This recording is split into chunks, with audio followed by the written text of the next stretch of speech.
মই এইবাৰ প্ৰমোদ বড়ো ছাৰকে ভোট দিম কাৰণ প্ৰমোদ বড়ো ছাৰে যিমান সহায় কৰিছে এইখন আমি কোনো চৰকাৰৰ পৰা সহায়খিনি পোৱা নাই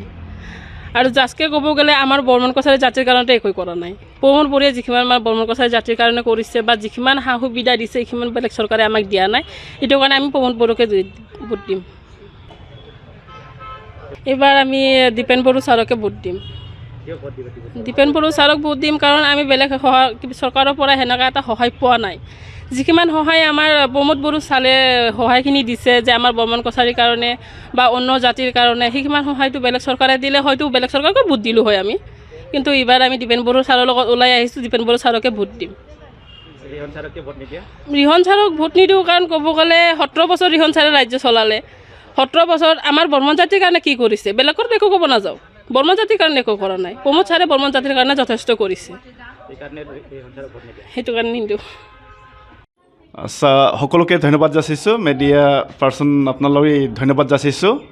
তো এই সময়ত আমি আপুনি যিটো সুধিছে ইয়াৰ উত্তৰ হিচাপে আমি সেইটোৱে ক'বলৈ ইচ্ছা কৰিছোঁ যে আহি থকা আগন্তুক 9 এপ্ৰিলত যিটো ভোট হ'বলৈ গৈ আছে আসাম এছেম্বলিৰ সেই এছেম্বলি ইলেকশ্যনৰ কাৰণে আমি আমাৰ প্ৰতিনিধি হিচাপে এনেকৈ নতুন কেণ্ডিডেট হিচাপে আমাৰ যিটো দীপেন বড়ো ছাৰ তেখেতক আমি ছাপোৰ্ট কৰোঁ আৰু তেখেতৰ নিচিনা ব্যক্তিক আমি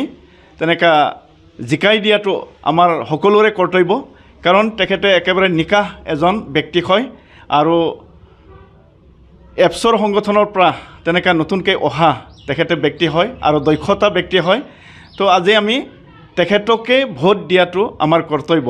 আজি ৰিহন দৈমাৰীৰ কথাটো আমি ক'বলৈ যাওঁ তেখেতে সঁচাকৈ আজি 10 বছৰ তেনেকৈ মন্ত্ৰী কাম কৰি আহিলে দায়িত্বত কৰি আহিলে আৰু 10 বছৰ তেখেতে MLA কাম কৰি আহিলে আৰু বৰ্তমান তেখেতে ডেপুটি চিফত আছে তো এনেকুৱা আমি সেইটোৱে বিচাৰিছোঁ যে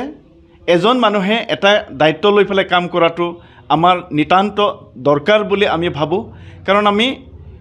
তেনেকৈ যদি 2-3টা তেনেকুৱা দায়িত্ব লৈ পেলাই যদি কাম কৰে আমাৰ পাব্লিকবিলাকে ৰাইজে তেনেকুৱা লগ ধৰাৰ কাৰণে বা কাম কৰাৰ কাৰণে বহুখিনি অসুবিধা সেইটো আমি দেখা পাইছে আমি প্ৰেক্টিকেলি সেইটো দেখা পোৱাৰ কাৰণে আজি সেইটো ক'ব লাগিব যে এনেকুৱা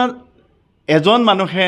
ডাবল দায়িত্ব লৈ পেলাই কাম কৰাটো আমি উচিত দেখা নাই তো ইয়াৰ কাৰণে আজিৰ দিনত আমি তাকে ক'বলৈ গৈ আছে যে আমাৰ যিটো দীপেন বড়ো ছাৰ তেখেতকে আমি সকলো ৰাইজে মনোপুত হিচাপে তেনেকুৱা ভোট দিয়াটো আমি আশা কৰোঁ